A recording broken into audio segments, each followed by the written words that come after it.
when the live stream starts. Yeah, if you're happy for me to press go, I can do that now. Are you happy for me to let in the public then? Oh, we are anyway. Cool. We're now live. Okay, thank you. Well, good morning, everybody, and welcome to the licensing subcommittee for West Devon Borough Council this morning. My name is Julie Elland. I'm the general chairman of development management and licensing. However, with our licensing subcommittee, we always appoint a chairman from within the 3 members who are attending. So that is my first job, is to, are there any nominations for chairman, please? Yes, I would suggest Terry chairs this meeting. And I'm happy to second that. So over to you, Councillor Pearce. Thank you. Thank you, Chairman. Right, thank you very much for that. I'll go through the briefing so that everyone is aware of the procedures. I would like to advise, first of all, that this is the first virtual meeting of the Licence Subcommittee, and the meeting is being live streamed. The meeting will be adjourned if any committee member or a party registered to speak loses connection during the meeting. Unfortunately, the meeting will not be suspended for members of the public or press that experience problems. I will be assisted by a gatekeeper, Janice, I think it's Janice Young, who's doing that role today, who will be responsible for admitting speakers and advising myself of any connection difficulties. Please respect me and our other 2 committee members, given the difficult job of chairing a virtual meeting, and please respect other speakers who are speaking. Microphones will be muted when not speaking and only using video when addressing the committee. While speakers are not in the first instance going to be asked to complete their presentation within a set time, please ensure that all representations relate to one of the 4 strategy licensing objectives, as this will be the focus of the subcommittee's consideration of the application. Please note that the committee have already read all the written information provided by all parties and members of the public, and all relevant representations will be taken into account. The committee will also have regard to the council's licensing policy. If possible, please do not repeat points that have already been made, but please feel free to advise the committee if you agree with the representations made by another speaker. In addition to the licensing officer, Tara O'Keefe, other officers in attendance are Janice Young from Democratic Services, who is clerk to the meeting, and Becky Fold, solicitor to the subcommittee. Officers may advise the chair that they need to interrupt to get clarity on what is being said for the record, but they are not being rude. I don't think they are interrupting me, and it appears that they are being rude. They're not. The subcommittee will retire to make the decision after all parties have been heard. This will be done in private, and the solicitor will be available to the subcommittee to answer any question on matters of law.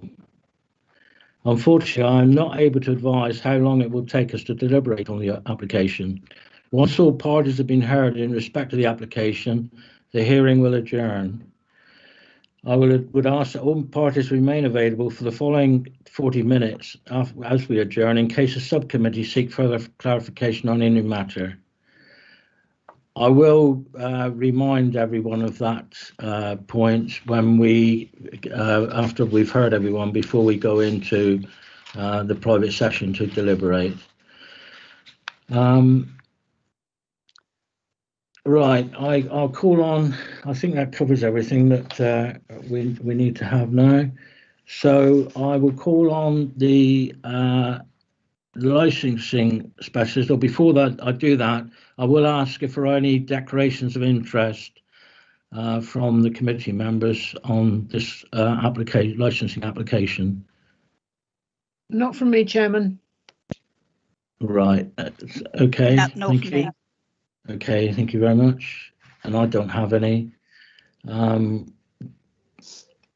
Right, I'll now, as I've outlined the process, I will ask the Tara O'Keefe, our licensing specialist, to introduce the report. Thank you, Tara. Thank you. Before I start, I would just like to make everyone aware of a couple of mistakes on the report. Section 4.2 on page 6 and the background papers section on page 9 incorrectly states South Hams District Council instead of West Devon Borough Council, so I apologise about this. Moving on, the purpose of the meeting today is to determine an application for a new premises licence from M&C Beach Limited for the Stannery Arms, 2 King Street, Tavistock. The purpose of the application is for the supply of alcohol for consumption on and off the premises Monday to Saturday, 12 p.m. till 12 a.m. and Sunday, 12 p.m. till 11 p.m. They've also applied for the provision of recorded music indoors Monday to Saturday, 12 p.m. to 12 a.m. Late night refresh indoors Monday to Saturday, 9 p.m. to 12 a.m. And the opening hours of the premises is Monday to Saturday, 8 a.m. till 12:30 a.m. and Sunday, 8 a.m. till 11:30 p.m. A copy of the application is attached at Appendix A on page 11 of the agenda pack. The premises is described as a public house with a function room on the 2nd floor offering food and beverages. It is located in Tavistock Town Centre within close proximity to both residential properties and businesses. A copy of the plan is attached at Appendix B on pages 33 and 34. During the consultation period in liaison with the police, the applicant has agreed to include some additional conditions to address the 4 licensing objectives. A copy of the additional conditions is attached at Appendix C on page 35. During the consultation period, 7 relevant representations were received from local residents in objection to the application. No representations were received from any of the responsible authorities or local councillors. Copies of the representations are attached at Appendix E on page 39. There are concerns raised in relation to the prevention of public nuisance, prevention of crime and disorder, and public safety licensing objectives. Issues include noise and disturbance from amplified music and customers, with particular concern about noise from customers leaving the premises or standing outside to smoke. Also mentioned is the potential increase of antisocial and drunken disorderly behaviour in the local area should there be another drinking establishment. Other concerns is the safety of customers when leaving the premises due to the narrowness of the pavement on King Street, which is adjoined to a main road and may result in traffic-related incidents. I just want to make you aware of the Live Music Act 2012, which allows the provision of live and recorded music at any licensed premises that has the sale of alcohol for consumption on the premises. Between 8 o'clock and 11 p.m. There is no way to restrict these activities through the premises licence during these hours other than to review the process once a licence has been granted. I have been reading through the conditions that had been put forward by the police, and I would just like to raise one of them as being slightly ambiguous, and it can be interpreted in a couple of different ways. And that is that the 1st floor external area marked outdoor smoking area, there must be no public use of this area and no lighting except in the case of emergency between the hours of 10 p.m. and 8 a.m. The area will be monitored by CCTV. So I'd just like the applicant, when he gets his chance to speak, to clarify the intention of this condition and what it means, because I think it's quite key to this hearing today. And that's all from me. Thank you.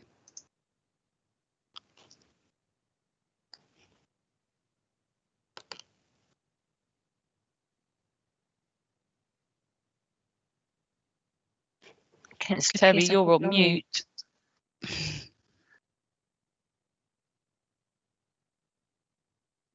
Apologies, sorry. That's all right. Thank you for that presentation. Councillor Yellen and Councillor Moyes, do you have any questions for the licensing officer following that presentation? Yes, I do. Under the our papers, it said late night refreshment is from 2300 to 12 o'clock, and I thought you said 9 o'clock it would start. So late night refreshment is only required between 11 p.m. and 5 a.m. So that's why they've applied from 11 p.m. till 12 a.m. If it was at 9 p.m. it wouldn't be licensable, basically. Well, what comment did you make about 9 o'clock then? What? I don't understand. I'm not too sure, to be honest. I can't see any 9 o'clock on any of the timings. No, I'm sure I thought you said 9 o'clock. Anyway, can you confirm that all objections, etc., have been received and acted on? Because I know there was a slight problem because, in current restriction times, people have had trouble getting through. So can you confirm that you have had them all? I can confirm that we have had them all.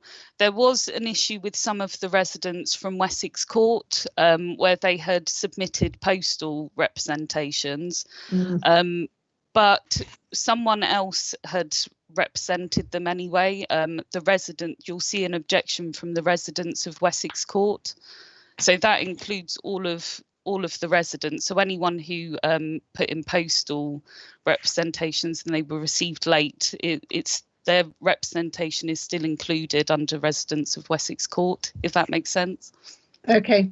And finally, the map on page 37 doesn't, it's, terribly out of date. It doesn't really give the size of the application.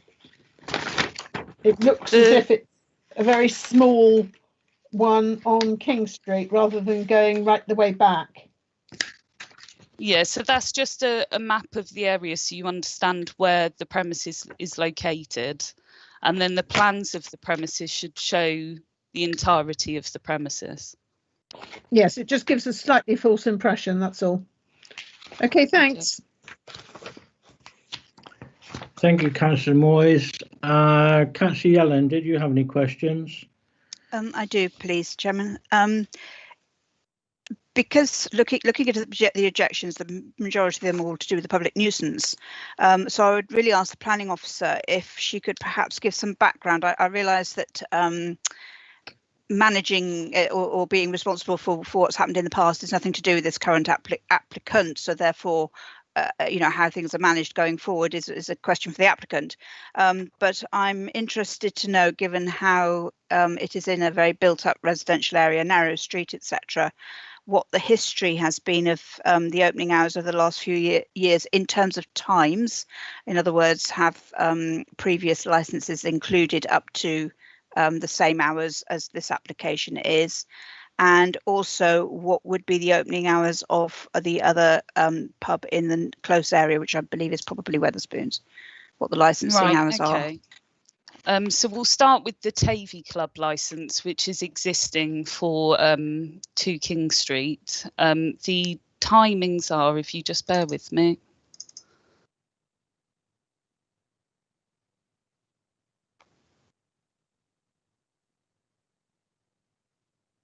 So the timings for the Tavi Club is 10 a.m. till 11:20 p.m.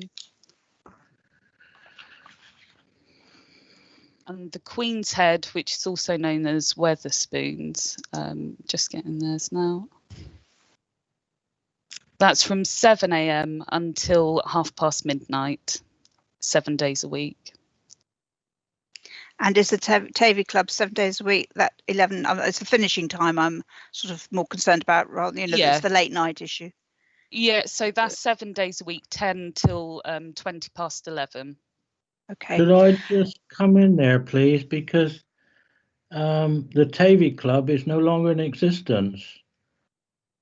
However, the licence is still in existence. The licence is still valid. So you need to formally surrender a licence in order for it to be cancelled. So they just haven't done that. Right, because the building's been empty or hasn't been a business for, I think, the best part of 2 years now, maybe a bit more. Yeah, that's okay. Correct. Thank you. May I have a supplementary question, Chairman? Yes, certainly, Councillor. Thank you.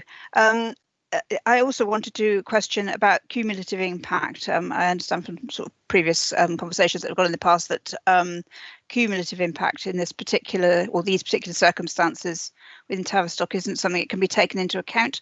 I wonder if you'd be please kind enough to explain that one. Thank you. Yeah, so we can only, sorry, you've chosen the worst word, cumulative impact zone. Sorry. It can only be put in place if we can see that there's a big problem in the local area and the police have enough evidence to put forward a case for one of those zones. So we haven't reached that point in Tavistock yet, but that's why we can't copy conditions or licensing hours for across the whole lot of the premises in Tavistock. So this committee would have the liberty to grant either more or less favourable. Yes. Yes. Thank you. Without the other taking into account essentially the other hours that are being happened. Okay. Thank you. That's my questions to the planning officer. Thank you, Chairman. Thank you, Councillor. I have one to the licensing officer, and that is about the Union Inn, which is further along King Street. Could you give me the licensing hours for the Union Inn, please? Yeah, just bear with me.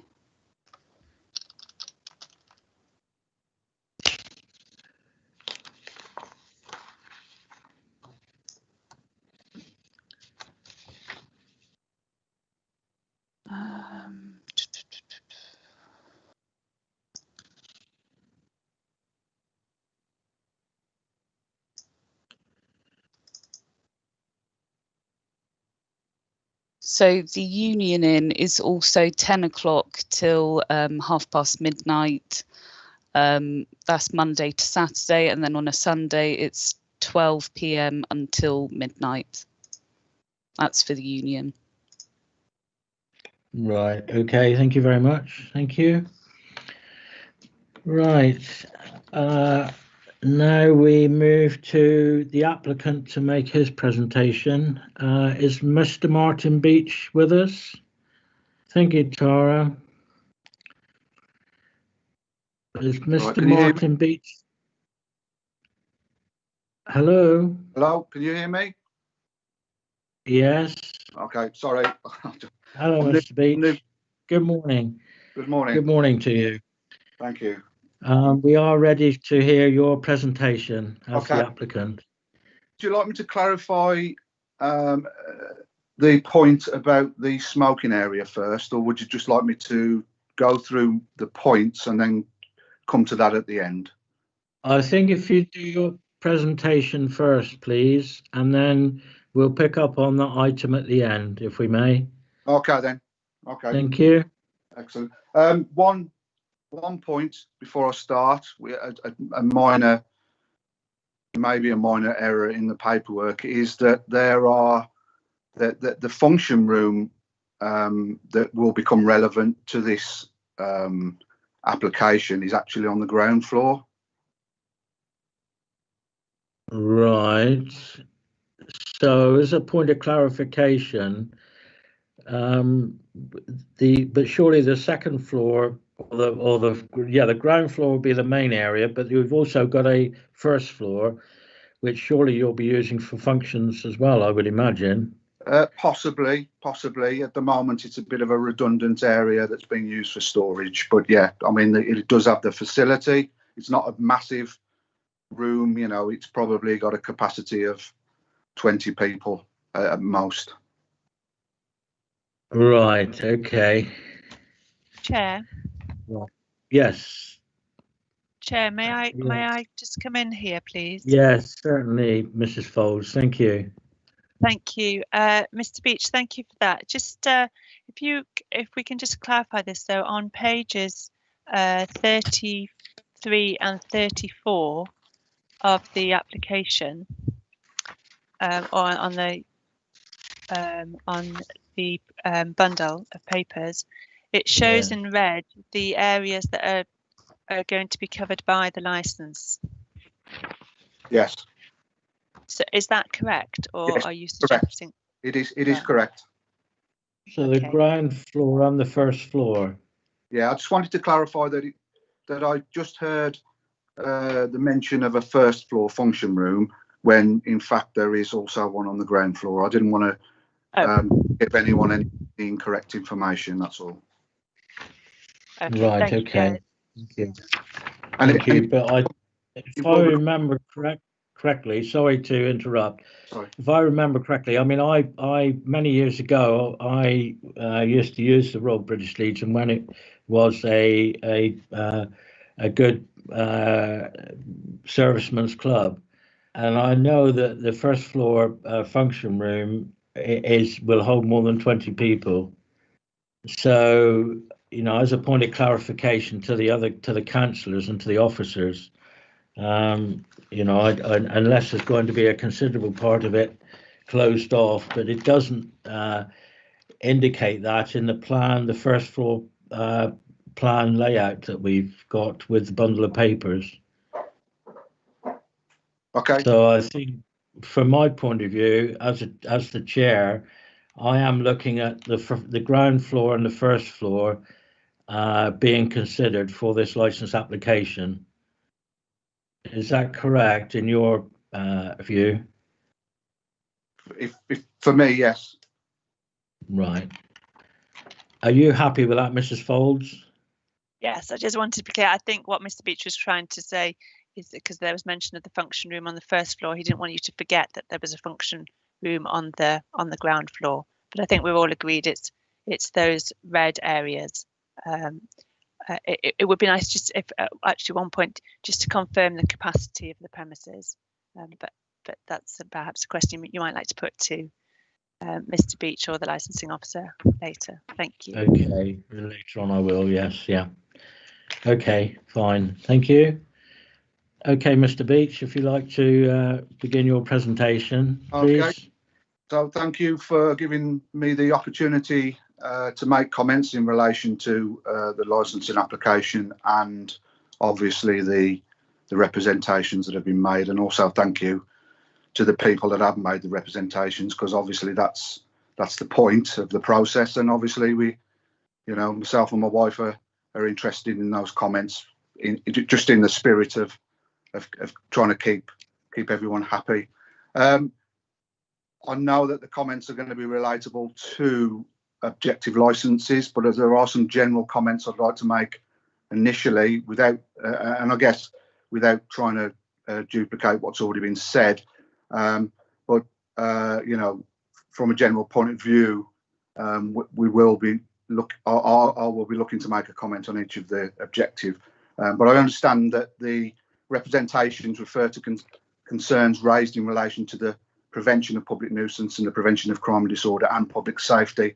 For the purpose of this hearing, I haven't made any pre-comments on the protection of children from harm, and I think you've already confirmed that. Yes. Okay. I didn't want to repeat. So we're also aware that certain representations have been made with reference to a need for another licensed premises in the area. I do not believe that falls under the Licensing Act of 2003 and the 4 objectives. I can't comment about the need for another establishment in the area. It's not within my, you know, that's not within my remit, I don't believe. So,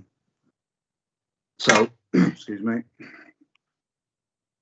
So I also believe some representations have been made in relation to events in other establishments, other historical events, and even in some cases future suggested events, all of which, you know, I can't really comment on because they are events that have either happened outside of the jurisdiction of the current license, the premises, and obviously previous to me taking up the occupancy, and obviously for future suggested events, I can only you know, comment to that when I get to the individual licensing objective. And final generic comment really is to aid the process. I made albeit quite a late effort, to engage in all people that made representations, because, like I said at the beginning, it's in my own interests, but in the general interests of the public to try and engage with the people that have genuine concerns, which seems to be the case here. Okay, so in terms of responses to each of the licensing objectives, I've made a few notes. If you don't mind, I can read from that. So in terms of the prevention of crime and disorder, so we had quite a healthy liaison with the police during the consultation period, and I think so I don't duplicate, that's already been mentioned. We've come up with some additional agreements with the police, and I believe that's appended to the pack that was put into that. So I don't want to repeat. I'm trying my hardest not to repeat what's already been said. So in that respect, so in regards to the specific objection, which was objection 5 on the paperwork, which was drunken disorder on a weekly basis, we have put, or we've agreed that we will not accept any people onto the premises after 11 o'clock at night to mitigate people moving from one establishment to another, which I believe was a worry within objection 5. So hopefully that will appease that particular worry or concern. And I'm probably going to repeat myself here, but we didn't receive any representations from any of the responsible authorities. We've had constructive communications with police on the prevention of crime and disorder. In relation to public safety, again, specific issue, which was objective 5 again, which was quite a lengthy objection. As the objection states, there was an historical street design, I'm making reference to the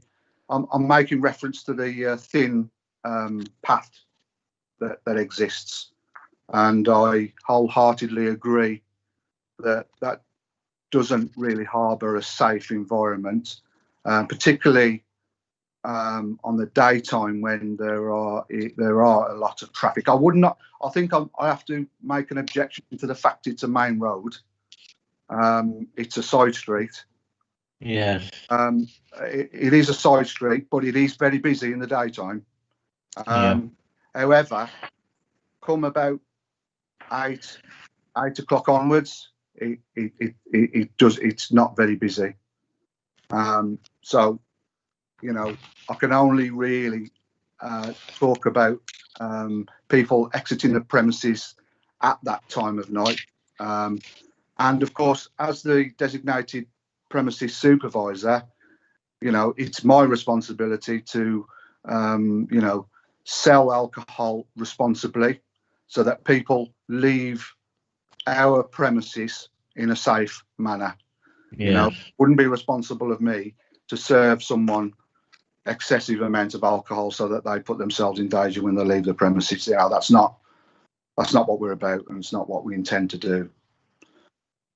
So again, in relation to public safety, we haven't received any representations from any responsible authorities, obviously other than the members of the public. So the main issue, I believe, and I think we've already alluded to that, the prevention of public nuisance. So I believe this would appear to be the big area of concern for local residents, and we take that on board. So again, we can't really comment on incidents of loud music. I know one of the representations made reference to lock-ins.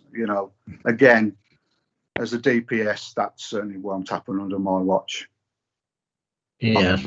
I can't comment on previous. No, we accept that. I think that you cannot be responsible for something that happened 5 years ago or whenever. So, we do accept that. Yeah. And also, I've fully take on board the comments about loud music. That is a, or can be considered to be a subjective area, because what is loud music? Of course, anything that disrupts the local residents could be considered to be loud music, and I would tend to agree with that. And again, as the DPS, I have no intentions of playing excessively loud music, particularly in that area of the building where one of the objections or one of the comments was stated that there's actually a window at the side of the building that's got an extractor fan, which I believe the representation is making reference to the fact that that's where the majority of the noise emanates from. So that area of the building won't be as specifically an area where loud music will be played, if any. And this is where my point comes in terms of the function room. So the function room on the ground floor, which is the reason why we've applied for a license for that time, which is to accommodate for functions which will include things like weddings, birthday parties, and I can't think of anything else, but similar celebrations. That function room on the first floor is nowhere near that window, which is being referenced to emanating loud music. So I can sort of guarantee that no music will be played loud from that area, but obviously the reason we've put that request in for that time is to accommodate 4 functions. Okay, thank you. So hopefully I've articulated that correctly. If I haven't, I do apologise. Let me just make some points. So in relation to where live music is played, this is my own words, and whether that can be translated into something else. So it will most certainly be the case that where music is played up to but no later than 12 o'clock, this will be in the ground floor function room, which is out of the way of the main bar area, and any noise emanating will almost certainly be dampened by the design of that part of the building. We're not aware of any comments regarding noise from that part of the building, only the bar/dance floor area or pool table area, which is exactly right by that window.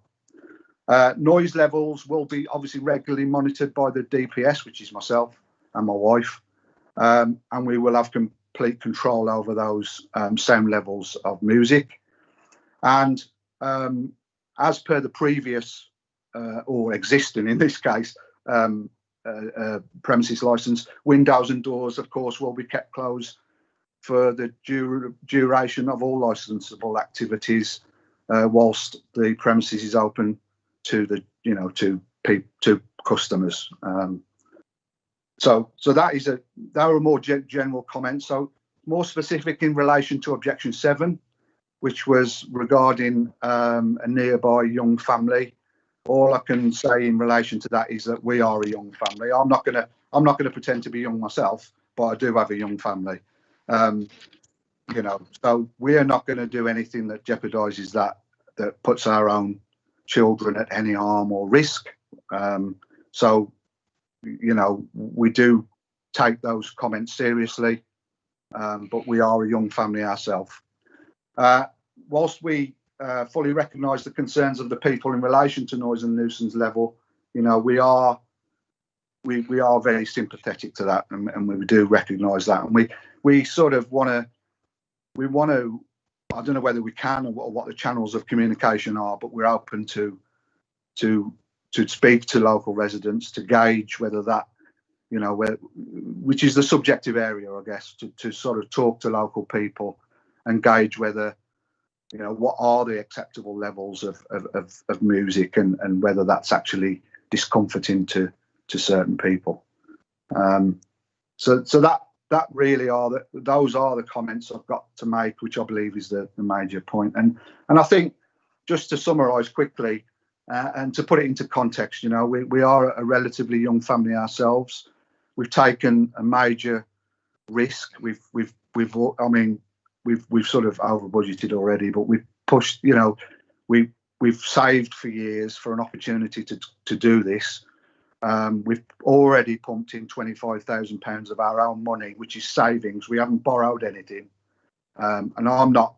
You know, we're not rich. We're not well off. This is just money that we've saved over the years for an opportunity like this. So contextually, you know, we're not going to. We don't plan to do anything that jeopardises our premises licence, and in particular, anything that sort of upsets our very close neighbours and even wider neighbours. So, you know, hopefully that puts a bit of perspective on it. So that's my sorry to waffle on a bit, but that's my general words that I've put together, my notes. Okay, right, Mr. Beach, thank you very much.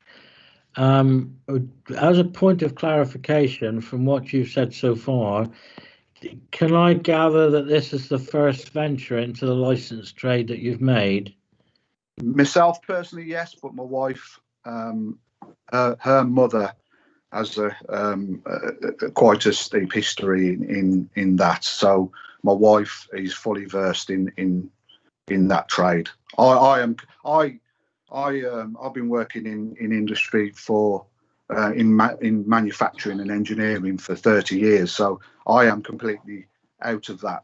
But my wife is fully versed in that industry, so she has the experience. Okay, thank you for that. I will ask the committee members now if they have any questions for you. Councillor Yellen, do you have any questions of Mr. Beach, the applicant? I do, if I may. I have several, Mr. Beach, if that's okay. Good morning to you. Good morning. Yeah, my first question actually is you referred to that you have a young family. So my first question is will you and your family actually be living on site? We are living on site. You'll be living actually on site. Thank you. We are now. Okay, thank you. My next question is regarding management of noise levels, particularly later on at night, or later on. And how would you manage? There are two particular issues I'm thinking about. And one is there's an outside smoking area, which I believe is upstairs. And while that there won't be any access after 10 o'clock. So I'm just wondering how that'll be managed. How you'll be preventing that access? Because obviously it needs to be accessible for emergency use. So one would assume then that the door would be locked. So how you would manage that access after 10 p.m. And then my next question is really how you propose to manage noise levels in the outside areas that aren't restricted, and also when customers leave late at night. Okay, so so specifically the smoking area, which is obviously one of the points we needed to get to anyway. That is a very small area just outside of a fire exit upstairs. There is a larger area that's actually gated, which actually fenced off, which is the area above the function room, which I believe overlooks at least one resident. The property that isn't accessible, and that won't be accessible, and that won't be used. The area itself will have CCTV. That has actually been stipulated by the police, and we agreed with that during the consultation period. And there will be an alarm on the door as well. So we've got that covered twofold. So there'll be an alarm on the door, which will alert us to the presence of anyone going into that area, and then there will be CCTV, which will obviously be, you know, standard CCTV recordable. So that's specific to the outside smoking area. In terms of noise levels, that specific area isn't viewable, I don't believe, by any of the residential area. Obviously there's an objection there, so I'm happy to be corrected. And then there is another proposed smoking area which is at the bottom of that, which is just below that first floor area, which is in a covered way, which is definitely out of the way of any residential viewing, if you like. In terms of control of noise levels, obviously, you know, we as a DPS have a responsibility to do that within the conditions. Again, during the consultation period, we have agreed with the police to put signs on the exits to alert people to the fact that we do have residential areas close by, and obviously to maintain that respect, you know, and obviously we can verbally communicate that if we felt as though people were, you know, pushing the limits on that a bit. We would verbally communicate that at the time, because that's probably the best method as well. Does that answer the questions? Yes, I think it does. Thank you very much indeed. Thank you. Does that complete your questions, Councillor? Councillor Yelland? Yeah. Okay, thank you. Councillor Moyes. Yes, thank you, Chairman. Are you saying that what we would term as the roof area is not going to be used at all? It's a very large area, and the thought of sort of 100 and 200 people on it. No, it's not. That's not allowed. It's not allowed. So the largest part of the roof area. Let me get the plan. I'll just articulate it correctly. There is a very small area at the top of the at the top of some stairs. Yes. Will be used as a smoking area, or was proposed. Sorry, I do apologise my language. The proposed area is a very small area just outside of the fire escape and up at the top of the stairs. Yeah. It's fenced off from the larger roof terrace area, which, as I understand it, and the plan is that will never be used. Okay. Talking about the smoking area in that part, the top of your building is not the top, the usable area of the building is sort of down in a hole almost. Had you considered using the alleyway down on the ground floor only as a smoking area? Yeah, that's the area that I alluded to. So that's the area that is just down from that first floor area. If you go down the stairs that lead down from there in terms of the outside stairs. Yeah, but are you able to use that instead of using the top area? We are. Right. Okay. There's also vibration coming from the building in the past. Are you thinking of doing anything that could help stop that? Well, now it's been brought to our attention, we can look at it. We obviously, it's a grade 2 listed building, so we can't make any alterations to the outside or the windows, because I think they are considered to be. I think you have to have some sort of permission. Yeah, you do. Yeah. So we, you know, we again, if you know, we can open a dialogue with our neighbours to find out what that vibration is. I must admit I was unaware of that until the representations. Okay. Well, until today, to be honest. Yeah. Okay. You said your wife has experience in the trade. Has she got experience with properties that would take sort of 100, 200 people, or were they smaller institutes? It was a smaller. There was smaller area, smaller.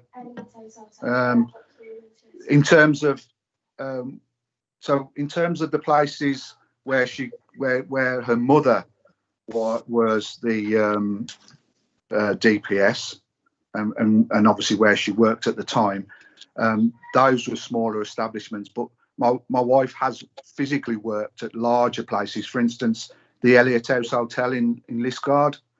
Yeah.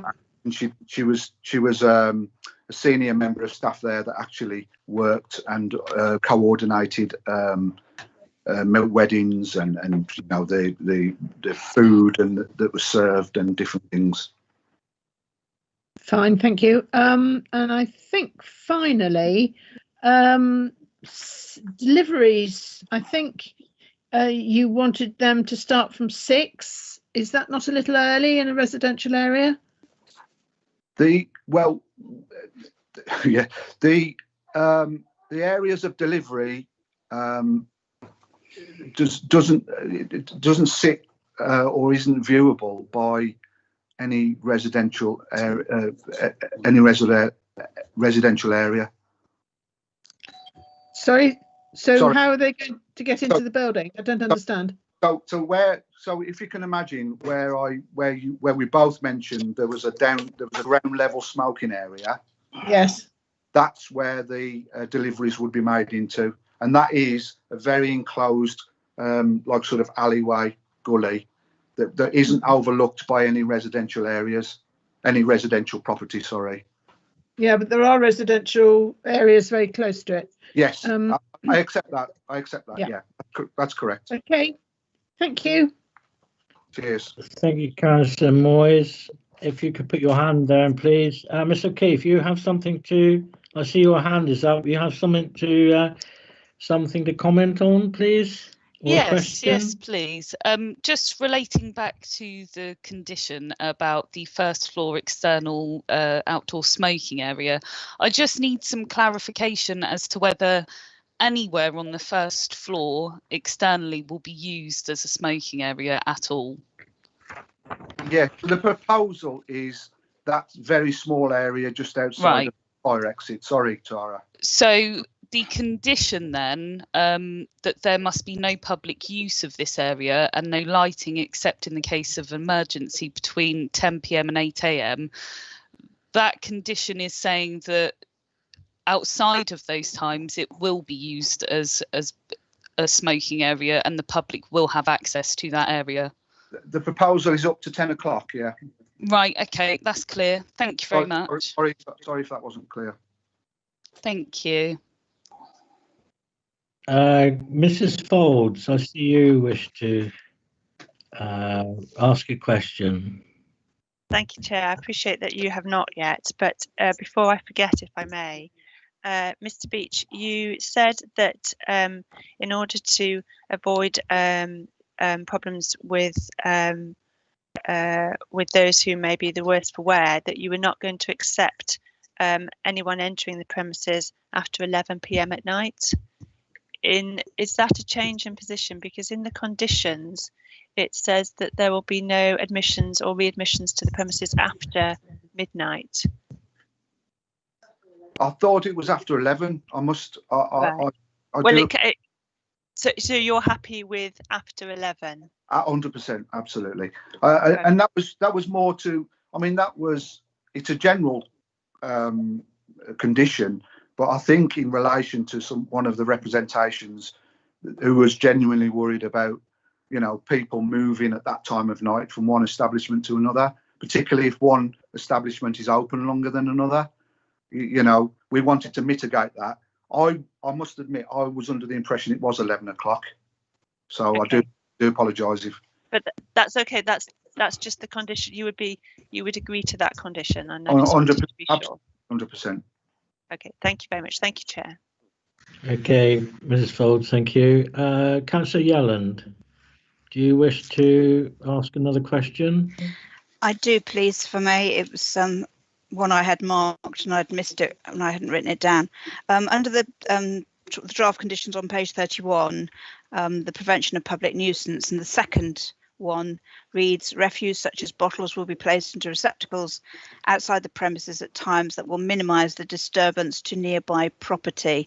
So this is actually a question to Mr. Beach, but I think also possibly to the licensing officer as well at some point, which relates to as to what would be deemed to be reasonable time for bottles and what have you to be put outside. What times were you actually thinking of, and how would that be restricted? So in terms of location, just for clarity, the area is in exactly the same area as the deliveries and the proposed smoking area on the ground floor. So again, it's within that contained area. In terms of reasonable, I must admit that that would be probably mid-morning times.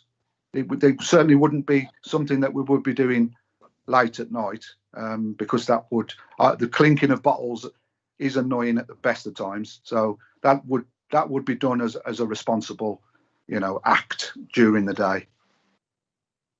Yeah, so again, 6 o'clock in the morning would probably be pretty early as well for if residents were hearing bottles being dropped. And again, we might need to come back to the licensing officer or to Mrs. Folds actually for indication as to what would be a reasonable time. Thank you. Yeah. Thank you, Councillor Yelland. Mrs. Folds, your hand is still raised. Do you wish to come back or? Right, okay, thank you. Right, Mr. Beach. Yes, I have concerns about the start of delivery times at 6 a.m. It is a very highly, quite densely populated residential area all around you where you are there, and because the streets are narrow, any noise is amplified by the by the way the buildings are set, and we have to try and recognize your proposal to run a business and also to the residents' concerns as well. One thing I have concerns about, and I mean, we are looking at premises that has the ability to cater for wedding receptions and birthdays and events like that. In reading reports, I was concerned to note that you said the windows will remain closed at all times. Now, if you've got, I don't know if you've got any idea of how many people will be your limit there, which you're thinking of. I mean, we can put a limit on the number of people that can go in if members feel like that. But I just wondered because, it's a building. It's a building that can take, for an event, 200 to 250 people. And when you get that number of people in the confined space, it gets very, very hot. And although you'll be, with all good intentions, controlling what people are doing, you will find that people, when they start to get warm, they start to open windows. The music it goes out through into the outer area. And I was rather surprised that, in the report that you stated that the windows would never be opened. And I think that was being very optimistic in times of a major event being held there, and you've got a lot of people in. So I think that's something you need to consider going forward. Okay, so a couple of things on that in that respect. We do have air conditioning installed. It was already installed when we moved in. We haven't done that at our expense. Right. So that works, and that's fine. There are no windows in the function room. As I understand it, and you have to correct me if I'm wrong, the previous license for the function room in terms of a capacity was only 130 people. Right. Right. So okay. Again, just, you know, if that could change, because what you've got is a function room and then some bifolding doors and then a snooker room with 2 full-size snooker tables in. Yes. You know, so the function room itself, which is the room on the left-hand side, which is pretty much equally split, and you probably see that on the plans. Yes. Yeah. That's about 130 people, as I'm led to believe. The other reference to doors being closed, there are fire doors that actually sit between the function room and the bar area, which act as a sound damping solution in itself. So those are fire doors. They do, you know, they've got the signs on. They do open and close as according as you'd expect from that, you know, from fire doors. Okay, thank you very much. On the plans that we have, I can't see that the air conditioning units are marked. Could you sing motor, you know, the units for the motors are situated? Are you talking the external fans or the internal mechanisms? The internal mechanism. I presume that the actual motors are outside on the wall. Yeah, exactly. So the fans are upstairs. Start to explain, but the fans are external to the building on the first floor. We can see them down from our caretaker area. There are 2 units in the function room on the ground floor, and there are 2 units in the bar area. I'm being corrected behind me. 3 in the bar area. Okay, fine. Thank you very much. But obviously the location. The location. Thank you. To clarify. Okay, thank you. I think my other questions have already been covered, actually, by my colleagues. Just looking at my list. Yes, they have. Thank you. Right. Thank you, Mr. Beach, for that, for your presentation and for answering the appropriate questions. Sorry, Chairman, I have my hand up.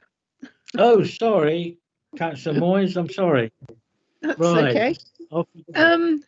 Yeah, I understand you were going to open at 8 o'clock in the morning to do perhaps breakfasts or something. Do you have any? Is the opening hours, and I should probably know this, but for drinking of alcohol, was there an age limit on that? Was it 18, or were you going up higher to 21? Right, so the first comment is we have no initial plans to open that early. Right. We've just given ourselves a scope to do that if we want to do it in the future. Right. So okay. I'm not sure of that. So I do apologise if I'm not answering the question correctly. In terms of age restrictions, again, I hope I'm answering this correctly, but we are employing a challenge 25 policy. However, the age will still be the legal age of drinking, obviously. Okay. Sorry, is that what you meant? I'm sorry. Sort of, but that's fine. Thank you. Just hang on a moment. I've lost the pictures of everyone for some unknown reason.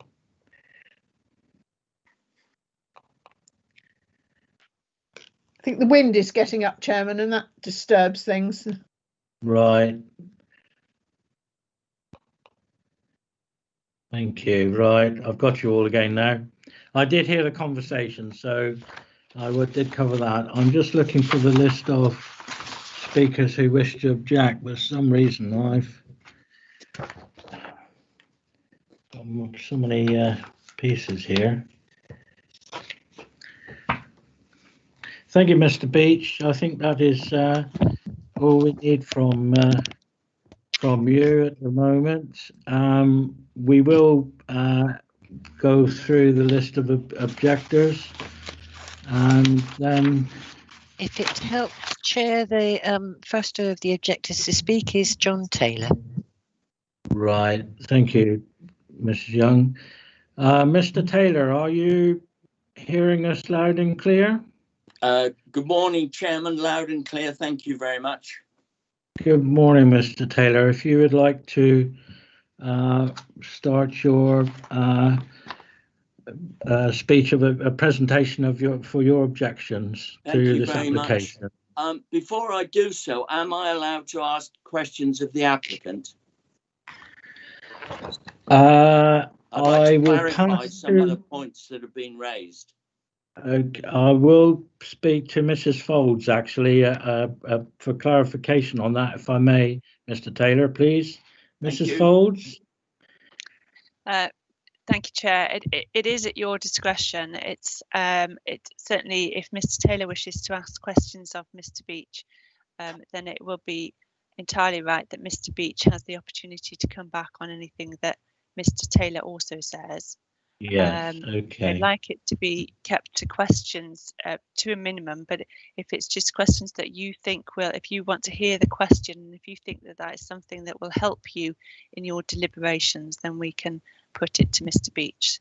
So if you would just like to give the nod whether you're happy with the question first and you think it would be of assistance. Okay, Mr. Folds, thank you for that. I understand that from what Mr. Taylor was saying, it was points of clarification, which would be questions to Mr. Beach. And I am happy for Mr. Taylor to come forward with those 4 points of clarification. If I think that things are getting not appropriate, I will step in. Okay, Mr. Taylor. Thank you very much. Can I say to Mr. Beach, it's good to see him. It's nice to see the buildings occupied. And obviously, I've got no objections to a well-run business. My first question is the operating company a brand new company with no shown assets? And my first question is, what experience, it's been slightly asked, you have in running such a large premises, and bearing in mind you could have over 250 people on a Saturday night in the building, how many bouncers will you be employing on a Saturday night?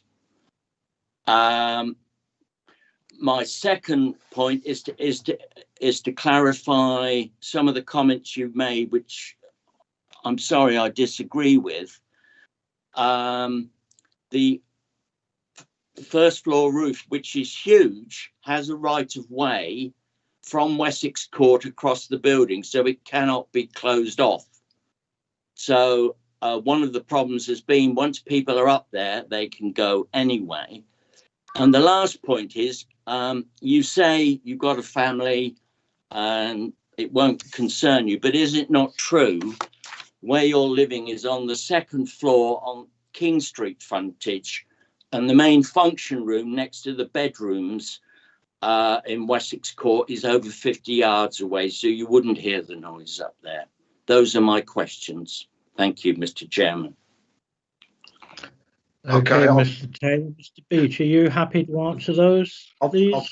I'll try and remember the questions in the order. Thanks for the questions, Mr. Taylor. Much appreciated. Nice to engage with the local residents. So, first question: brand new company, no assets, and the simple reason is, both myself and my wife have worked for other people, for me because I'm slightly older, but I've worked in industry, never been out of work, always worked for larger engineering companies. We've set our business up specifically for this venture. I'm not sure why that's relevant, but I'll go with it. So, right, next question. The next question was about the bouncers on the door, given the number of people that could be at an event. Very good point. So that's actually set out in the conditions in the licensing application. So as we liaised with the police, they quite rightly pointed out that from time to time, door supervisors, I believe they're called these days, will need to be assessed at the point of every single function. And if, or whatever decision's made, whether that's a decision to go with door supervisors or not, that will have to be noted in not an incident log, but a risk assessment log. So in terms of, you know, we would have to make that decision on an individual basis, on an event by event basis.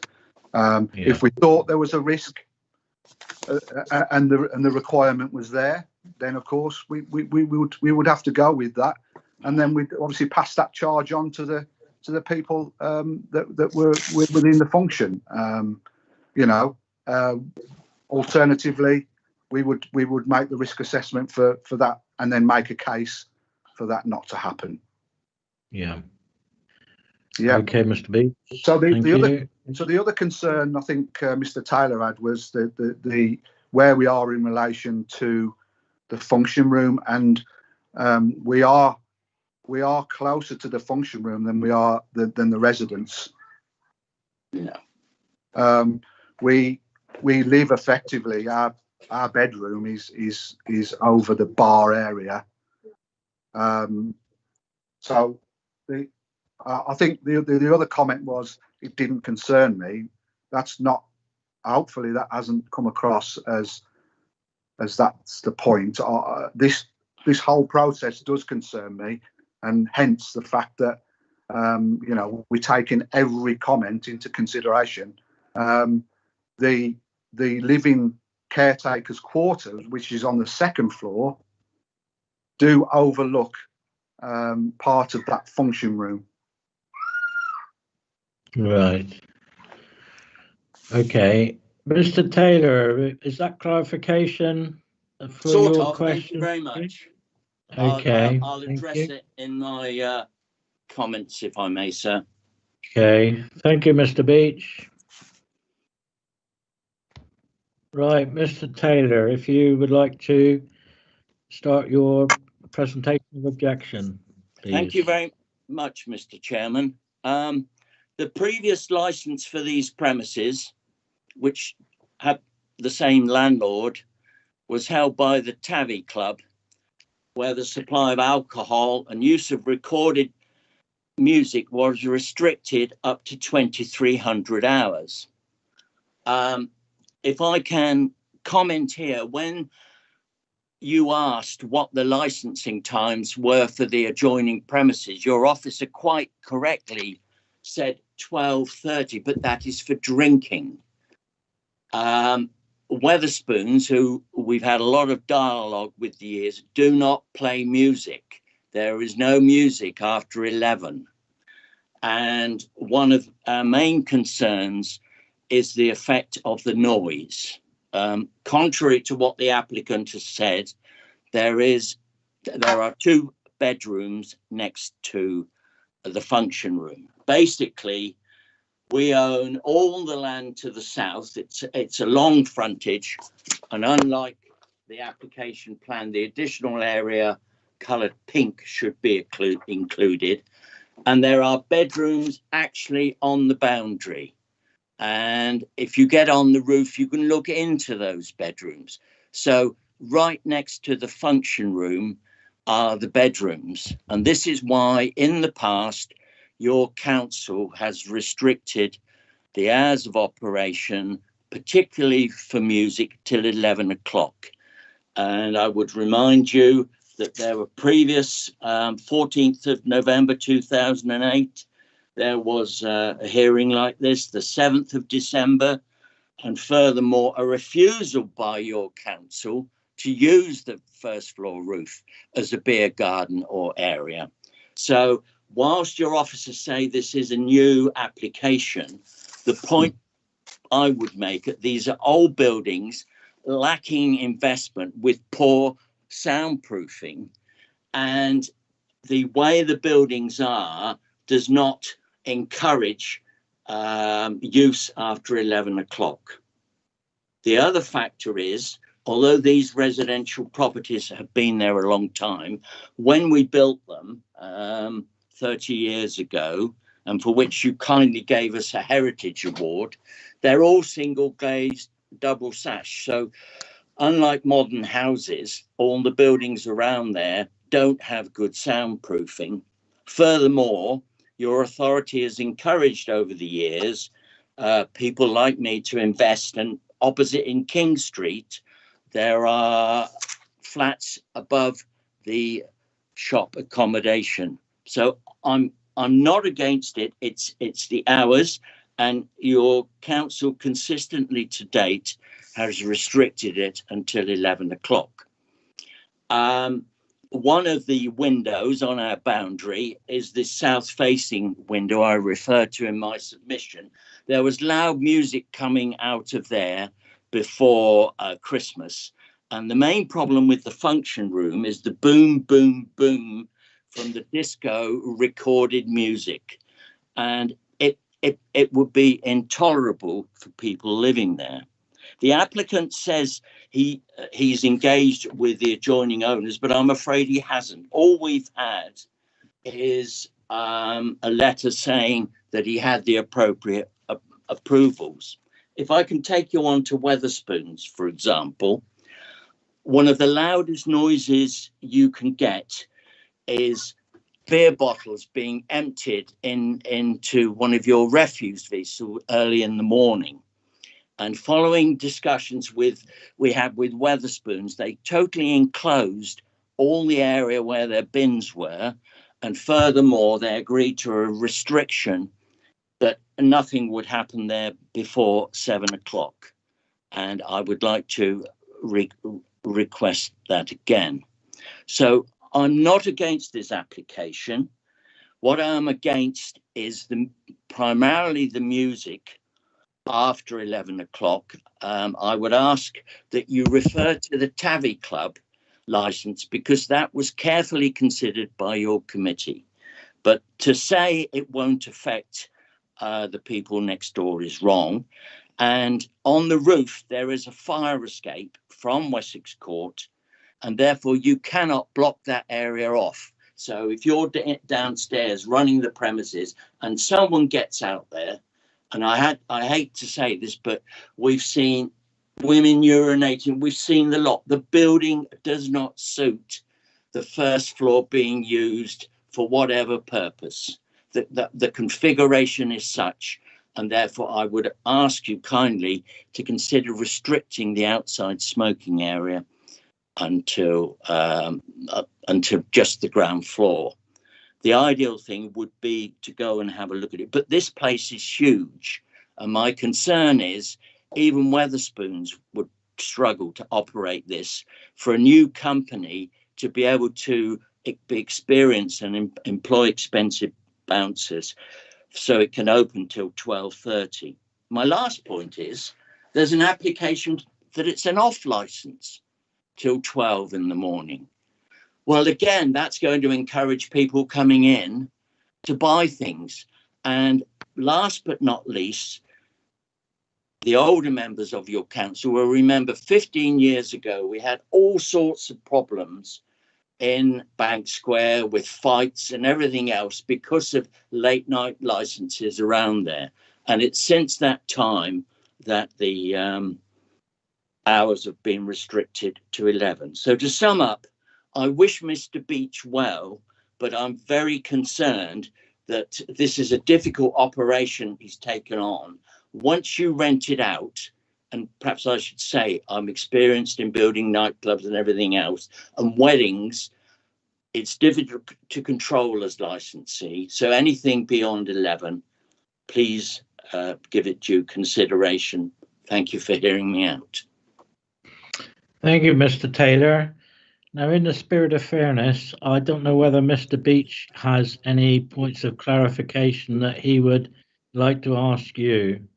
I will give him the 3 questions if he needs to. No, I haven't got questions. I've only got sort of comments in relation to Mr. Taylor's presentation. Would that be okay?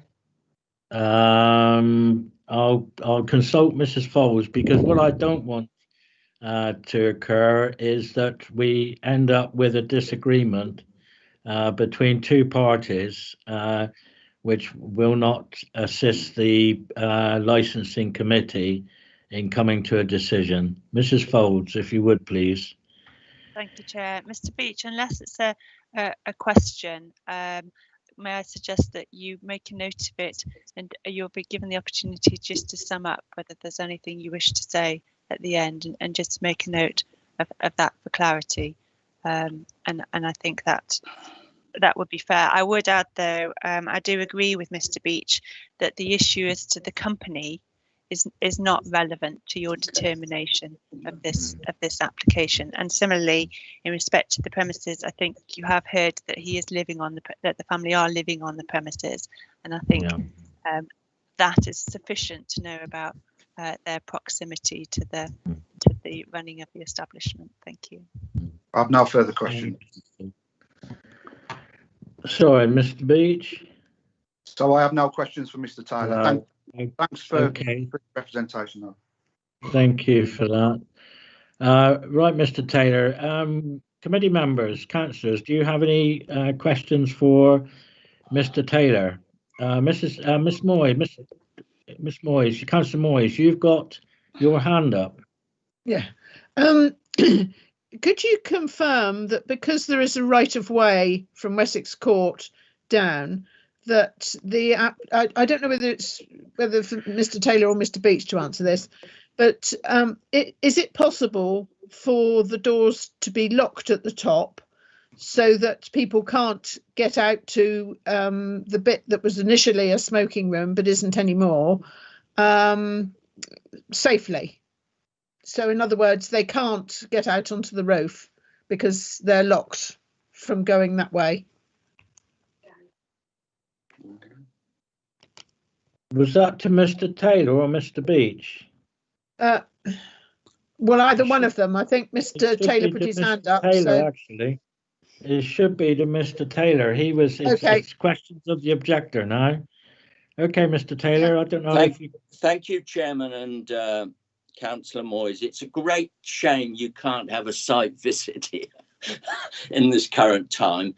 There is a right of way fire escape from Wessex Court, which is on the boundary of the function room, across the roof, and then to come down the stairs into King Street. So it cannot be locked off.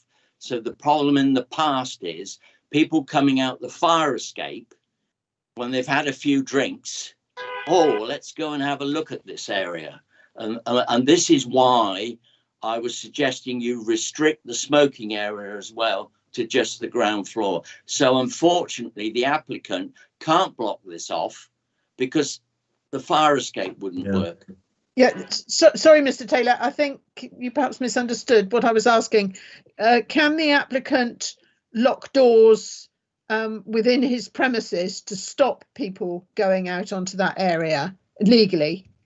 The only area that would be difficult is the fire escape at the top of the stairs. Now, in previous applications, your committee have put in conditions that is alarmed, so that downstairs he would be, whoever's operating it would be aware of what was being carried out. But unfortunately, the Legion never did it, and therefore the problem persisted. Okay, thank you. Right. Councillor Yellen, do you have any questions?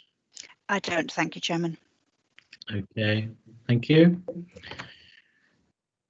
Okay, thank you, Mr. Taylor. Thank you. Are you happy, Mrs. Foles, with that? I saw that you were partially coming on screen.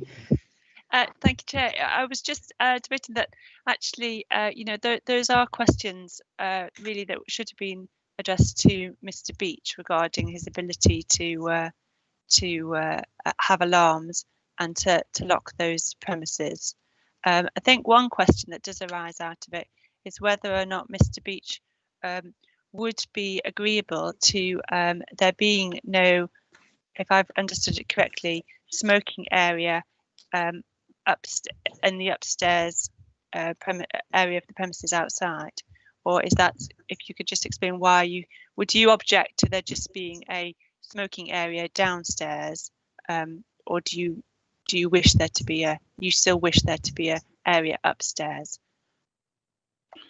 Yeah, so I think to answer the first question, the door leading out into this small area is a fire exit, so I think that won't be able to be locked. Right. It's a fire exit. Yeah. It's the same as it is from the Wessex, same as it would be from Wessex Court. It would join up, so it would, you know. So I think that would, you know, same as Wessex Court. It would. Yes, I did wonder about that. Yeah. Secondly, you know, I'm not sure what the process is. Of course, we would like that small area, not the roof terrace, but that small area that has already got sort of bench, a little bit of a bench there, to be accessible by smokers. That's still our wish, you know. But if that's not the case, then we're obviously, you know, we're obviously going to take instruction from you guys. Okay, thank you. That's still our wish. Okay, thank you. I just wanted to understand that before the position. Verification. Okay, thank you, Mrs. Folds. Right, thank you, Mr. Taylor. I go now to the next objector, which is Patricia Bates, who is being represented by Councillor Jeff Moody. Councillor Moody, do you hear us loud and clear? Yes, I'm here loud and clear. Thank you very much, Chair. No, I would just like to say that as the ward member, I've been asked by Mrs. Bates, and I've spoken to a couple of the residents in the area. And I'd just like to speak on their behalf as the ward member, and these people who live near the application address in King Street. But you'll see that there's been a number of nearby residents that who have objected, but everyone is not against the establishment. And I see that, and there are a couple of issues that we need to address. And I wish Mr. Beach all the best for the future as well. One of the major issues is the hours of operation. That seems to be where, for a lot of the residents, it comes down to till 12 a.m. with an actual kick-out time or closing time of 12:30, and 11 p.m. on Sundays. Now, the previous operation, the Tavi Club, had a time limit of 11 p.m. with a closure time of 11:20, and I think a lot of the residents would not object to that. I think they would find that would be a reasonable time for closure. Bearing in mind that the building has had that license restriction of 11 and 11:20 for several years, not just the Tavi Club, but the British Legion before.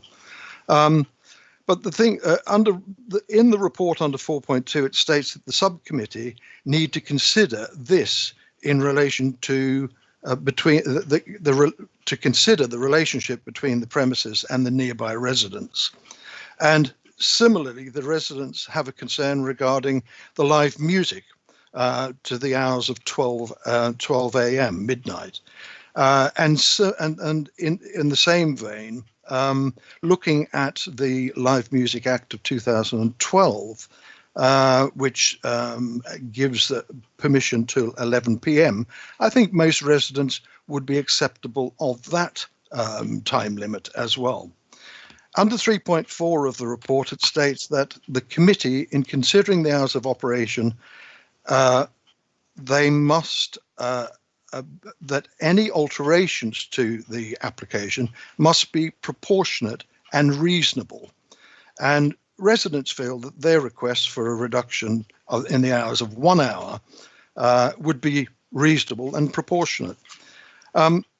that's basically what I'd like to say. I'd also have some questions. I have a number of questions, either for the officer or for the applicant. But if I just go through them one by one, which is, I was going to ask about the first floor use, and we have been told that that would be a function room. Is it intended for that to be day-by-day use for drinking by patrons, or is it just purely for function? Would Mr. Beach be able to answer that? I think, if I may, Councillor Moody, I'll let the licensing officer respond to that, because my understanding is, having seen the plans, that the first floor area will come under the same hours as the ground floor. But Ms. O'Keefe may be able to clarify that. Okay, so my question is the first floor, will it be licensed for day-to-day drinking by the patrons? Yeah. That's the first question. So they would be able to. The second question is, does the first floor have a bar? And if it doesn't, would it require an amendment to the license to install a bar on the first floor? According to the plan of the premises, I can't see a bar detailed. Maybe the applicant can confirm that, but if there was a bar to be placed up there, yes, the plan would need to be amended. Right, so there would be a change in the license. Yes. Okay, and then on to the smoking issue. I'm still a little confused with exactly where the smoking was intended. What I presume, I've known the area, I've lived here for almost 30 years, and I know that smoking always occurred in the little alleyway between the bakery and the Tavi club. And people would also stand along the footpath along the front of the building smoking.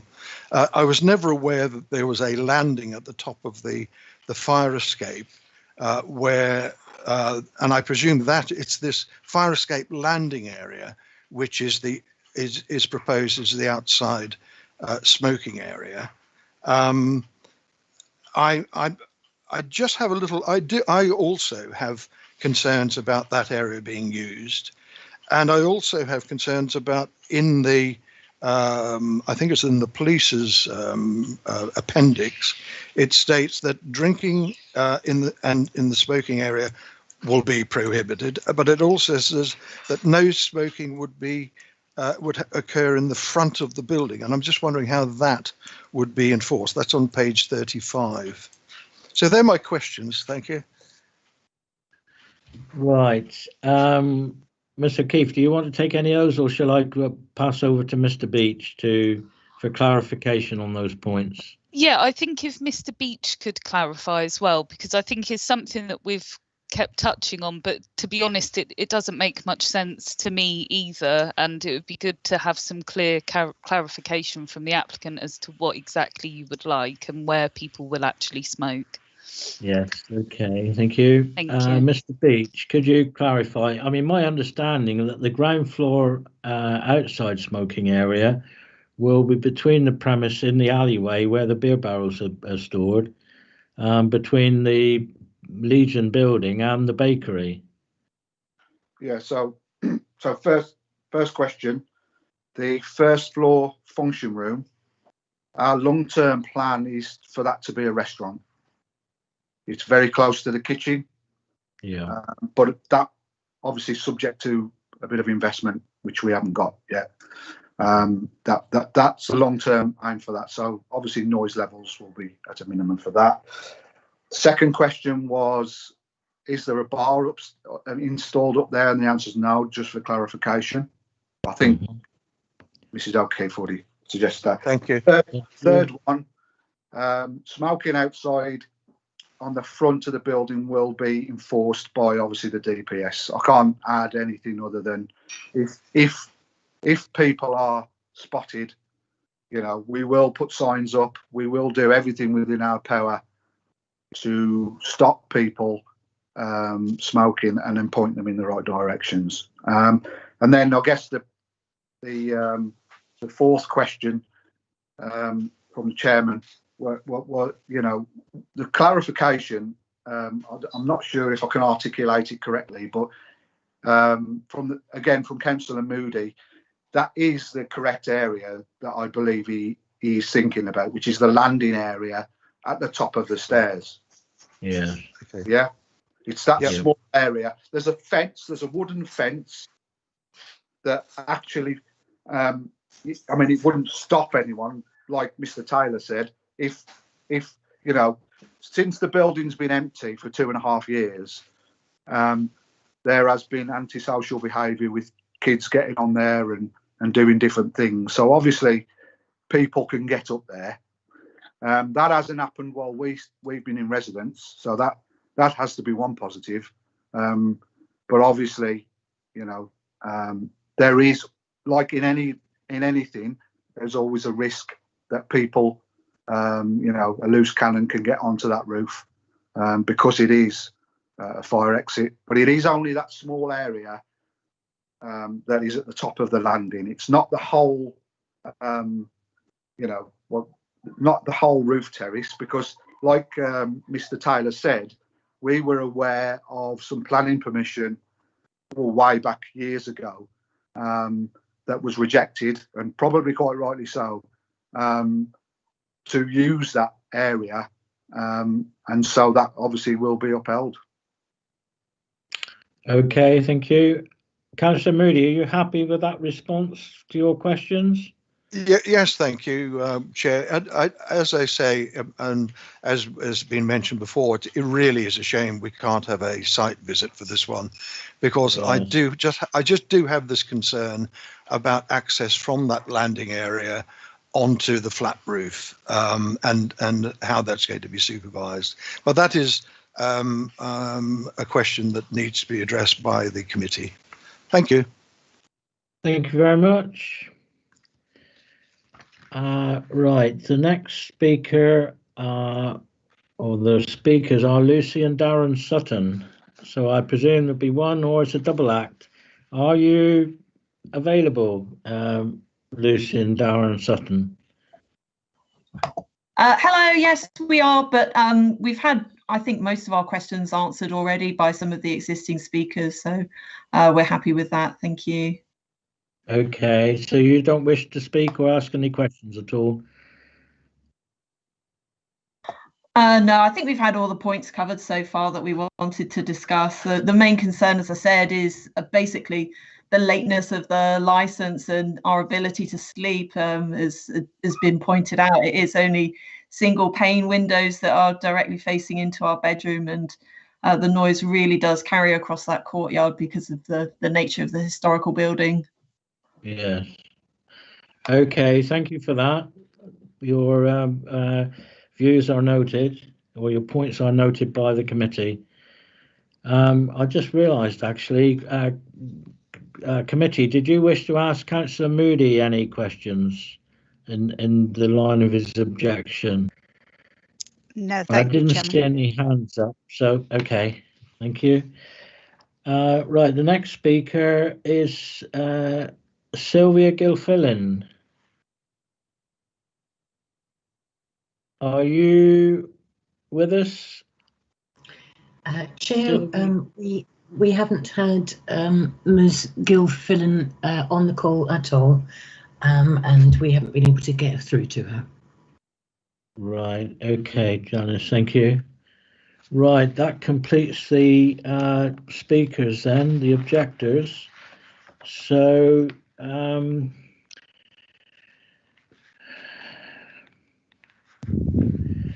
do we have any, Mrs. Folds and Miss O'Keefe may be advisors here, but Councillor Yellen and Councillor Moyes, do you think that there are any conditions which you feel would be appropriate at this stage to discuss with the applicant, Mr. Beach? Councillor Yelland. Yes, I was actually just going to wonder about the idea of a particular condition regarding times of empty. Sorry, I've lost the page. Beg your pardon. Page 31, which was about the disposal of bottles and what have you being put into receptacles outside the premises at a time that there would be collection. I wondered if there would be what would be considered to be a reasonable condition on that, and I think we would probably need the advice of the licensing officer as well on that one. Shall I go first? Right. Okay, So thank you. Yeah. what we say is there is some general conditions that we can add on, but we tend to look at each premises on their own merits, what would be suitable and appropriate to that area. We do have a condition that the handling of beer kegs, bottles and other similar items will not take place in the late evening, at night or during the early morning. And also that bottle skips and bins containing cans or bottles will not be emptied outside after 7 p.m. and must be dealt with during normal office hours. So they're just example conditions of what we can impose, but also the applicant might want to put forward a suggestion of what he would consider appropriate for his premises. Okay, thank you, Ms. O'Keefe. Mr. Beach, do you have any views on this or ideas that you would like to put forward? I mean, I like the idea of office hours. That seems a very reasonable suggestion. I do, you know, obviously I'm living in the premises now, and the industrial waste people do collect from, for instance, Taylor's, which is just down sort of 20 meters from the front window. So that usually takes, 7, 8 o'clock in the morning. So you know, it like you say, it's individual merits. I mean, we're not, we're happy to go with a reasonable suggestion. We have the 7 o'clock at night seems perfectly reasonable. There's no reason why we would be emptying bottles into a larger bin outside after 7. I think after 7 in the morning, 8 in the morning, it seems reasonable to me. Yes, okay. I think that's for committee members to discuss when we go in for discussion. Is that correct, Mrs. Folds? Yes, it is, Chairman. Yes, okay. Thank you. Right. Does anyone have any questions of any party? Any other questions, or of the licensing specialist, licensing officer at this stage? Bearing in mind that we've heard from the applicant, Mr. Beach, and also the objectors. Councillor Yelland. Thank you, Chairman. Just one, I think, which the licensing officer, I'm not sure she's going to know the answer though. On a couple of the objections, references made to the narrowness of the pavement in King Street and the concerns about people coming to harm, leaving the building late at night and under the influence. And I just wondered if the licensing officer had any evidence of any alcohol-related incidents that had occurred in the past on that particular stretch of pavement, if that's the right word to use. So a report like that wouldn't necessarily come directly to the licensing department. No. The application was consulted on with environmental health and the police, and if they had any evidence or record of any issues that are related to the 4 licensing objectives, they would have made comment to the application. So as they haven't objected, I can only assume that there hasn't been any previous issues with traffic related incidents. Thank you. Or people tripping over, falling over as they misjudging on the narrowness of the pavement. I haven't had any reports of that. I suppose it would just be for us to have a look at the area and consider it on our own views, maybe. It is quite a narrow pavement, but I'm not entirely sure how that would affect the safety of the customers. Thank you. I will stand corrected by our legal officer, but I don't think that this should be part of the licensing discussion, to be honest. And I don't wish to be discourteous to Councillor Yellen, but this is a very historic street. The pavement has probably been there for about 150 years, the curbstones and that. So it is, I don't feel that we can do very much about that. I mean, I'll stand corrected by Mrs. Folds, but that is my view as the chair of this licensing committee. Can I just come in just to say that the reason I asked was because it had been picked up by people making objections, and I just thought it would be useful for there to be a response to the committee, so members of the public would understand the reason why. That was my only reason. Okay. Thank you. Okay. Thank you, Mrs. Folds. No, I mean, certainly you want to ensure that people leave, that the premises supervisor does keep an eye on how people are leaving. But once they've left the premises, you can't really be expected to be responsible for their conduct as they leave, as they move away from the premises. So I think it has been fully explored in the meeting.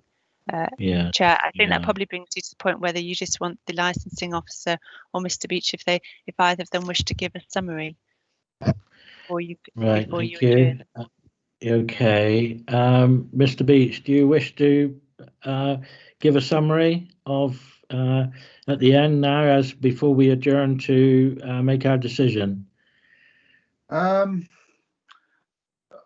without the risk of repeating myself, I guess my summary from a presentation really is, we take this very, very seriously. We thank people for the comments, believe it or not, because we need to be aware of the concerns. We hope that at some point we can open a dialogue with these people, and obviously get a fight. Well, when circumstances allow us, get a face-to-face dialogue going. Yes. We this is something that we've wanted to always do, and we've gone through the due diligence and the processes before us to allow us to do that, and we just ask that people, you guys just give us a fair hearing, which you have done, and I believe you have done, and that's all really. I can't really add anything else than I haven't already. That's it. Okay, thank you very much. Ms. O'Keefe, would you like to sum up from the licensing officer's perspective?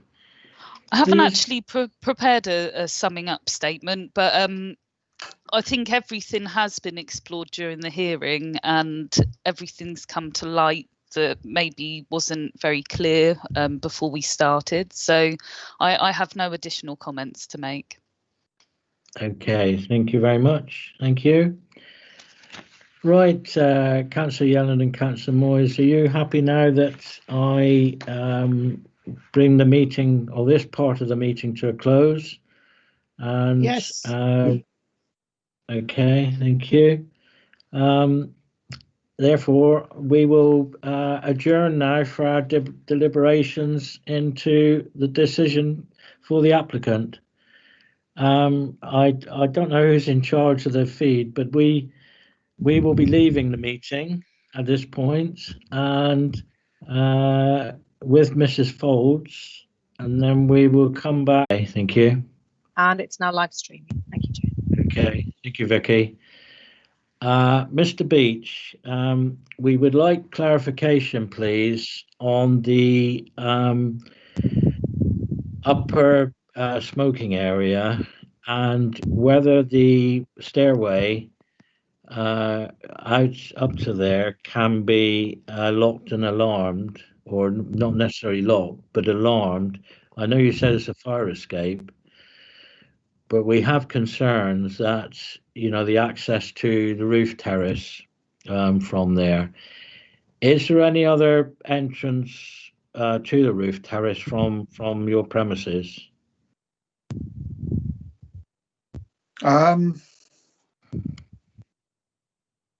The door, the fire exit that leads to that small smoking area Yes. obviously opens up and would give me access to that. Is that, I'm not sure. I don't think I understand the question. Sorry. Right. Okay. Sorry. We're looking for other areas. Sorry. Sorry to interrupt, Chairman. Carry on. Where the fire exit is, that leads eventually to the roof terrace, and we wondered if there was any other access to the roof terrace other than that fire escape. You know, your fire escape.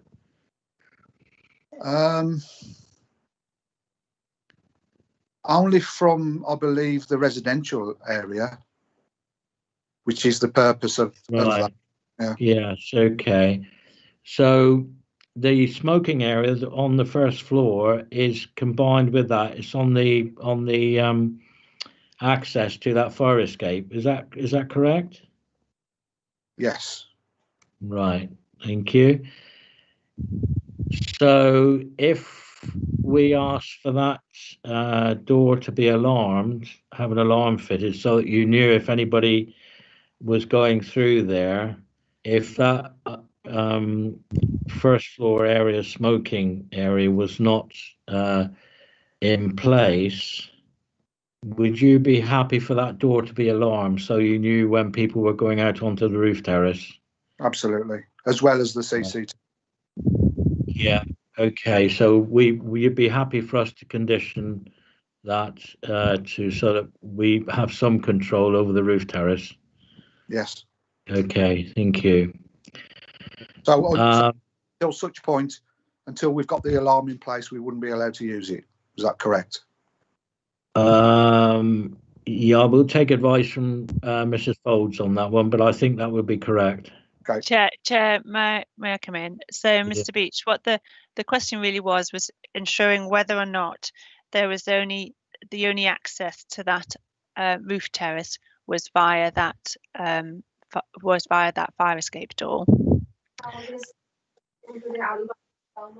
But I believe from our own building, as we come out from that fire escape, you can access the smaller area and then subsequently the larger area where no one is allowed. But then also there is the fire escape external stairs, which you could access by going out of the front door, going round and coming back down the alleyway. Is that right? Okay. Yeah. Yes. Yeah. I think I understand. But I think the main sorry, Mrs. Folds, go on, carry on. So there's two means of access to that terrace. Yes. From what you've just said. Yeah. And of course from the residential area. Yes. I was just talking about the bits that that are within your control. Yes. The members are currently in the middle of their deliberations, so they haven't decided that they wanted that to know. They wanted that information in order to help with their deliberations. But what I'm just clear from what you have said is that you would be happy for that not to be accessed until such time as there was an alarm fitted, but your request is still that there is an upstairs external smoking area. That remains part of your application. That's fine. And then, Chair, you had a question. If that's clear for you, and that's what the members will consider. Yes. And then, Chairman, you had a question for the licensing officer. Yes, Ms. O'Keefe. Should we find as time goes on that there are issues arising from noise and other issues from the premises? I mean, we're looking at the worst case scenario here. What length of time does it take to deal with it from a licensing perspective? Usually it would To be honest, usually it would take some time for us to gather evidence and the police and environmental health. However, the residents do have an opportunity to put in a review application. And I believe that's kind of the same process. So we would have to set up a hearing within a certain number of days. I think it's 20 working days. And then we would come back to the meeting and look at the whole premises licence and all of the concerns raised, and look at either revoking the licence or amending the conditions of the licence. So it all depends really on what happens. If the police and environmental health have enough evidence, they would call a review themselves. But if they haven't got enough evidence, the residents would still be able to call for a review off their own backs, and it would be quite a quick process for them, really. Right. Okay. Right. Thank you for that. Mr. Taylor's got his hand up, but I don't know whether I'm allowed to take comments from him. Mrs. Folds, I would like your advice, please, on this one. Chair, no, this was really just a points for clarification for That's yourself. right. So I wouldn't invite any further questions at this stage. No. Okay, fine. Thank you for that. Right, we will adjourn again. If members or sorry, not members, representatives, the applicant and the objectors wish to leave, and then the licensing officer will be in touch with you with the result of our deliberations and our decision. You know, we're in, I think it's 5 days. Is that correct, Miss O'Keefe? Within 5 working days, Yeah. we'll send the formal letter out. But if you make a decision today, I'm happy to contact everyone that's been at the hearing by phone and just let them know of the decision verbally. Well, you'll certainly have a decision today. No Good. doubt about that. There's just a lot to discuss when we were, you know, doing our deliberations. Okay, thank you for that. Yeah, I will adjourn now with my colleagues to discuss further. But there is some sections that for Sunday which has been left blank. We're just wondering whether you are not doing recorded music on a Sunday. Okay. And there was one other one. I just wondered whether that was a mistake or whether it was deliberately that you were going to have Sunday off. No, that's like a mistake. Right. Okay. That's fine. So I think the one I will clarify with Mrs. Folds on this. I think the main part was the recorded music for the Sunday. And the late night refreshment, I think, was the other one. So, Mr. Beach, on the on your application form, which I appreciate you won't have in front of you, for the recorded music, you have left Sunday blank, whereas for Monday to Saturday you've got 12 till midnight.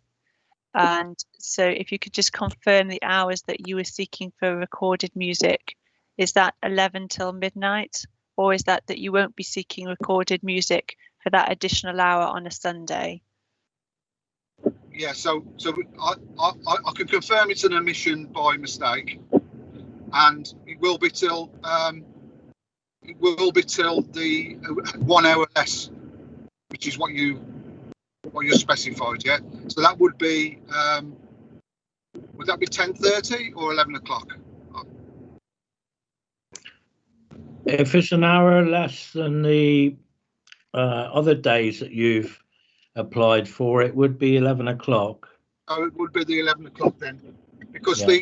the hours that for serving alcohol is 11 o'clock on the Sunday anyway, isn't it? So that would probably be common sense, I guess. Okay, thank you. Mrs. Folds, do you need any further clarification? No. Okay. Councillor Yellen, Thank do you have? I was only going to just see, because we were looking, again, we're just looking at the application form, which regarding late night refreshment, there is no reference made to Sundays on that one.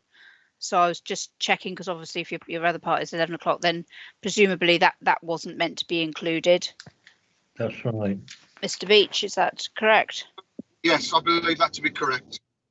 And on the well, page 26, again, I know you haven't got your form in front of you, but the hours the premises are open to the public, again, all the times are sort of listed, which Monday has an 8 o'clock start but no finish time, but 8:30. I think the boxes have maybe just got clinked out of sync. Yeah, looking at it, I think that's what has happened. So on the yeah, and in the completion of the boxes, they've just gone slightly out of sync. That's right. Yes. My fellow members agree that that's the case, looking at that. Right. You can see there's a cluster towards the end of the column. Okay, thank you. That's thank you.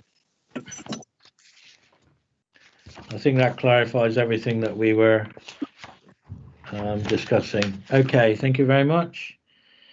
Chair, I think it might be if we then just say that you won't come back again, just to release people, and that Mrs. O'Keefe, I just noticed that it doesn't appear that she's on this at the present time. So Mrs. O'Keefe will come back and advise everybody who's made a representation today of the decision, and we'll confirm that in writing within the 5 working days. Yeah. Okay. Just to clarify, it would be contacting the people who have been made representation to the meeting. Those who weren't in the meeting will get the official letter within 5 working days. That's correct. Yeah. Thank you.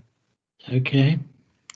Mr. Taylor, I don't know whether I see you have a hand up. Do you have a question about the report? Sorry, you're on mute. A point of information, your officers will be able to confirm that your authority refused planning application for that first floor, including smoking, on the 4th of January 2005. We've been through all this before. Hello, you're on mute. I can't hear what you're saying.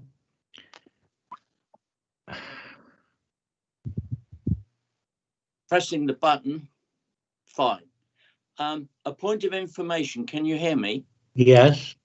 Right, your planning committee on the 4th of January 2005 refused permission for use of that first floor, which included smoking, and your officers should be able to check this because we had a long session on this 15 years ago.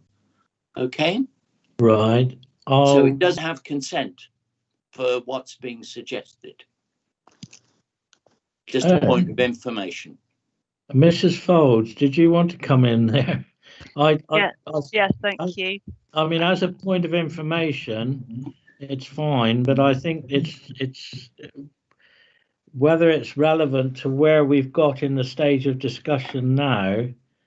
Well, I just want to, I mean, I let Mr. Taylor make the comment because I do want to make sure that everybody feels that they have been heard.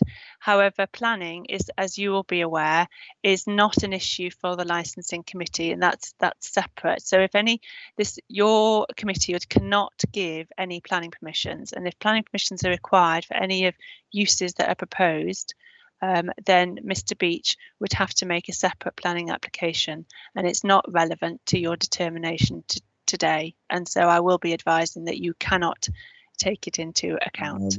That's what I thought. Okay, thank you for that clarification. Thank you. Right, we will go and finish our deliberations now. Thank you very much, everyone, for attending. We won't be coming back again, and appreciate the time that the applicant and the objectors have put forward, and we will have our decision ready very shortly, but I do apologise that it's taken time to come to this decision, but there's been a lot to discuss. Thank you, Mr. Beach. Thank you, everyone else.